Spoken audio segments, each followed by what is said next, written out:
ઓહો નિશાંતભાઈ આ હું લઈ આવ્યા? પેલા બોલો શ્રી કૃષ્ણ કનૈયા લાલ કી જય. તમારા માટે લઈને આવી ગયા છે આપણે જો દ્વારિકાના નાથ એવા કૃષ્ણ કનૈયા. આમ જોઈ લો બ્લેક કલર ની અંદર જબરજસ્ત સ્ટેચ્યુ લઈને આવી ગયા છે, કાંઈ ઘટે નહીં.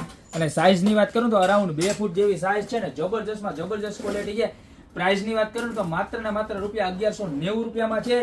અને ત્યારબાદ જો આ બીજી એમાં જોઈ લો, એનાથી થોડીક નાની સાઈઝ, આની સાઈઝ અરાઉન્ડ 12 ઇંચ એટલે કે 1 ફૂટ 14 ઇંચ જેવી સાઈઝ છે. અને આ પણ એટલું જ સરસ અને મનમોહક છે, જોઈ લો. અને આખી 9D ઇફેક્ટમાં છે. આની પ્રાઇસ 590 રૂપિયા રહેવાની છે. અને ત્યારબાદ 12 ઇંચમાં વ્હાઇટ કલર જોઈ લો. તો ત્રણે ત્રણ સ્ટેચ્યુ આવી ગયા છે બરોબર, ખાલી માત્ર ને માત્ર 590 અને 1190 રૂપિયા. જે પણ જોતું હોય એનો ફટાફટ સ્ક્રીનશોટ લઈને ઓર્ડર કરી દો અને કોમેન્ટમાં જય દ્વારકાધીશ, જય મુરલીધર ખાસ લખી નાખજો બરોબર. અને બધા જ તમારા ફ્રેન્ડ હોય ને કૃષ્ણ ભગવાનને માનતા હોય ને બધાને શેર કરી દેજો આ રીલ બરોબર. તો અત્યારે શેર કરી દો અને નીચે નંબર આપેલા છે એની ઉપર આમાંથી જે પણ જોઈએ એનો સ્ક્રીનશોટ લઈને ઓર્ડર કરી દો. યા તો અમારી શોપની રૂબરૂ વિઝિટ કરો. અમારું એડ્રેસ છે મેંદડા, નવદુર્ગા ચોક, ગોપી બ્યુટી મોલ, જિલ્લો જુનાગઢ. ત્યાં સુધી બધાને કૃષ્ણ કનૈયા લાલ કી જય.